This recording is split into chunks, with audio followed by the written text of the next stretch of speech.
ये खबर जूनागढ़ से सामने आ रही है, जहां पर महानगर पालिका का सख्त रवैया देखने मिल रहा है। दरअसल प्रतिबंधित प्लास्टिक की बिक्री को लेकर महानगर पालिका सख्त हो गई है। काफी वक्त से जूनागढ़ में महानगर पालिका ने प्लास्टिक की बिक्री पर प्रतिबंध रखवा दिया था, लेकिन उसके बावजूद भी कई व्यापारी ऐसे हैं जो प्लास्टिक की बिक्री कर रहे हैं, जिसके मद्देनजर जूनागढ़ महानगर पालिका की ओर से जगह जगह पर छापेमारी की जा रही है।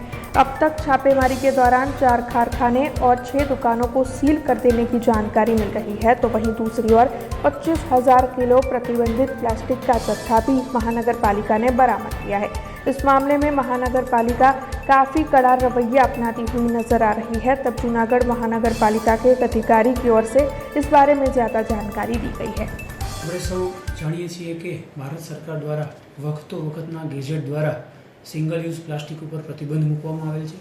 આ ઉપરાંત તારીખ 12/8/21ના ભારત સરકારના ગેજેટથી 120 માઇક્રોનથી ઓછી પ્લાસ્ટિક ધરાવતી કેરી બેગ ઉપર પણ તારીખ 30/12/2022ની અસરથી પ્રતિબંધ મૂકવામાં આવેલ છે।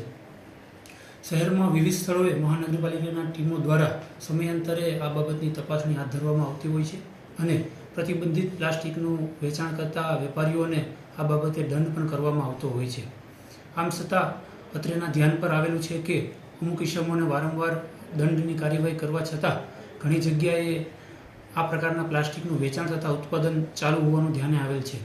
આથી માનનીય કમિશનર શ્રી ઓમપ્રકાશ સાહેબની સૂચનાથી મહાનગરપાલિકાના વિવિધ 12 અધિકારીઓની ટોટલ 60 લોકોની ટીમ બનાવી અને વારંવાર જેઓને દંડ કરવામાં આવેલ છે એ સ્થળો પર આકસ્મિક આજરોજ 4 વાગ્યાથી દરોડા પાડવામાં આવેલ છે।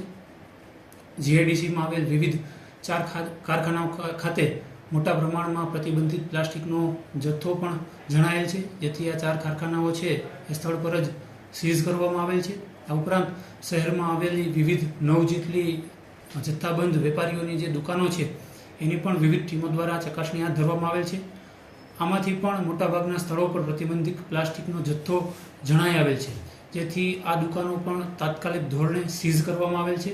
આ તમામ એકમો ઉપર ભવિષ્યમાં મોટા પાયે દંડની કાર્યવાહી કરવામાં આવશે તથા જે જગ્યાએ જીપીસીબીનું કન્સર્ન લેવાનું થતું હશે એ જગ્યાએ જીપીસીબીનું પણ માર્ગદર્શન લઈ એમના મારફત પણ કાર્યવાહી કરવામાં। हमसे जुड़े रहने के लिए हमारे YouTube चैनल को सब्सक्राइब करें और नई वीडियो की नोटिफिकेशन के लिए बेल आइकॉन को दबाएं।